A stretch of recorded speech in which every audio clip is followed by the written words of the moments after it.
Hoy vamos a meternos con un concepto que, aunque suene un poco técnico, es fundamental para entender el valor real de las empresas en el mundo de hoy. Hablemos de los activos fijos flexibles y de cómo esconden un valor que a menudo pasa desapercibido.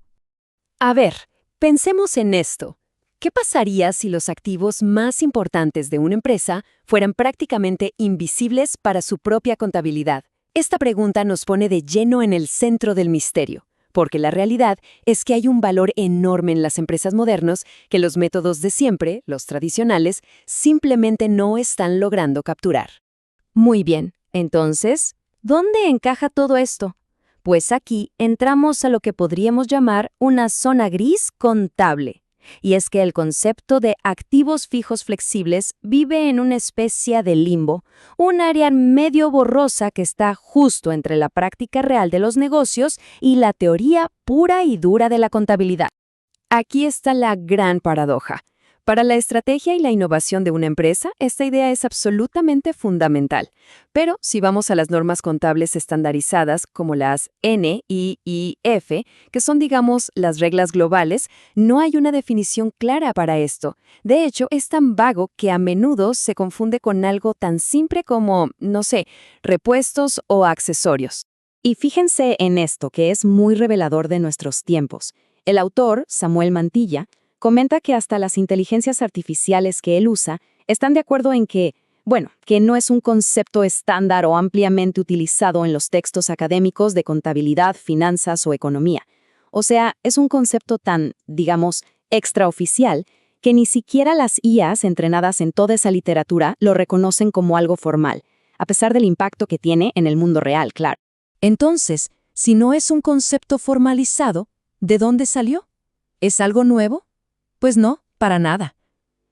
Ahora vamos a hacer un pequeño viaje en el tiempo para descubrir la historia de su origen, porque las raíces de esta idea son mucho, pero mucho más profundas de lo que uno se podría imaginar.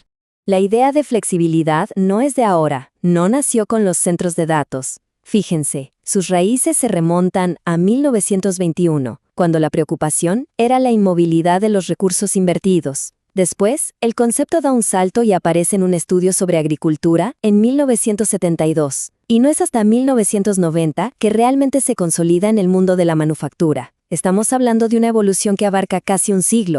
Y ese estudio de 1990 de CEFI y CEFI fue un verdadero punto de inflexión. Ellos definieron la flexibilidad, en términos simples, como la capacidad de un sistema para adaptarse a un entorno que cambia. Pero se dieron cuenta de algo clave. Con la llegada de la tecnología de microprocesadores, el problema ya no era la tecnología en sí, sino la mala gestión de esa tecnología.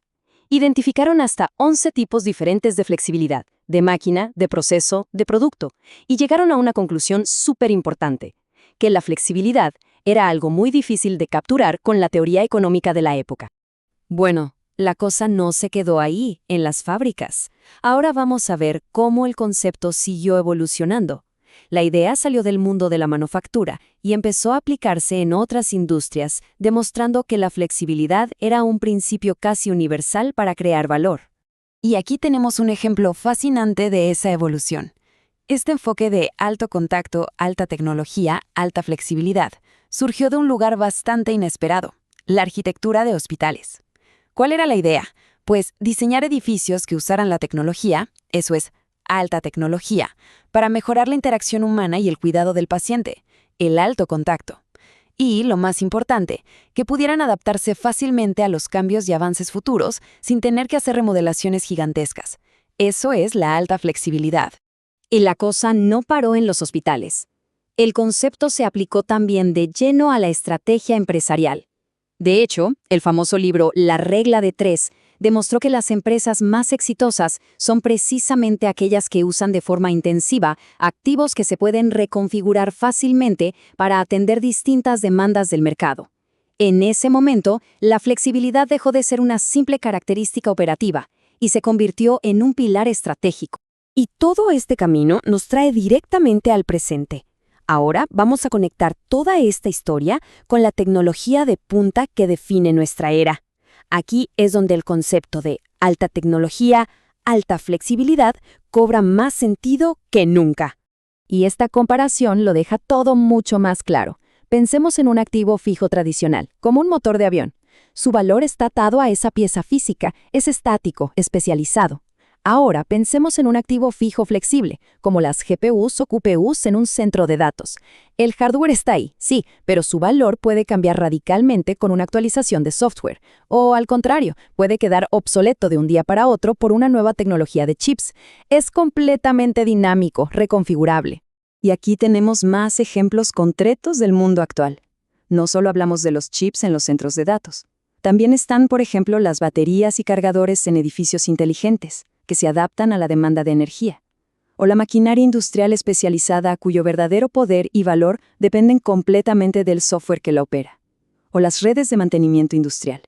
En todos estos casos, el activo físico es solo una parte de la ecuación. Entonces, llegamos al punto crucial. Si la tecnología ha evolucionado de esta manera tan increíble, ¿por qué la contabilidad no ha seguido el mismo ritmo? Aquí es donde volvemos al problema con el que empezamos. ¿Cuál es el camino a seguir? A ver, la contabilidad tiene una herramienta para esto que se llama componentización. La idea, en principio, es simple. Se trata de separar los componentes de un mismo activo.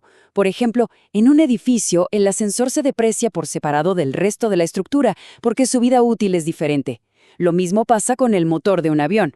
Hasta aquí parece bastante lógico, ¿verdad? Pero aquí es donde el método tradicional simplemente se queda corto. ¿Cómo aplicamos la componentización a un centro de datos? ¿Separamos el edificio de los chips? No tiene sentido, porque el valor de ese edificio está íntimamente ligado a la tecnología que contiene.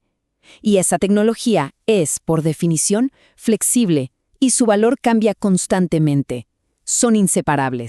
Y esta frase de Samuel Mantilla lo resume todo a la perfección. La innovación y la complejidad requieren nuevas prácticas de contabilidad. No hay más vuelta que darle. La contabilidad no puede seguir intentando aplicar conceptos del pasado a una realidad tecnológica que es radicalmente nueva. Las prácticas tienen que adaptarse para poder reflejar dónde se está creando realmente el valor hoy en día. Y cerramos con esta pregunta, que queda abierta. A medida que la tecnología acelera más y más, ¿cómo tiene que evolucionar la contabilidad para reflejar el valor real de las cosas? El desafío no es para nada pequeño. Estamos hablando de cómo medir y reportar el valor en una era donde los activos más importantes pueden reconfigurarse con una simple línea de código. La respuesta a esta pregunta, sin duda, definirá la contabilidad del futuro.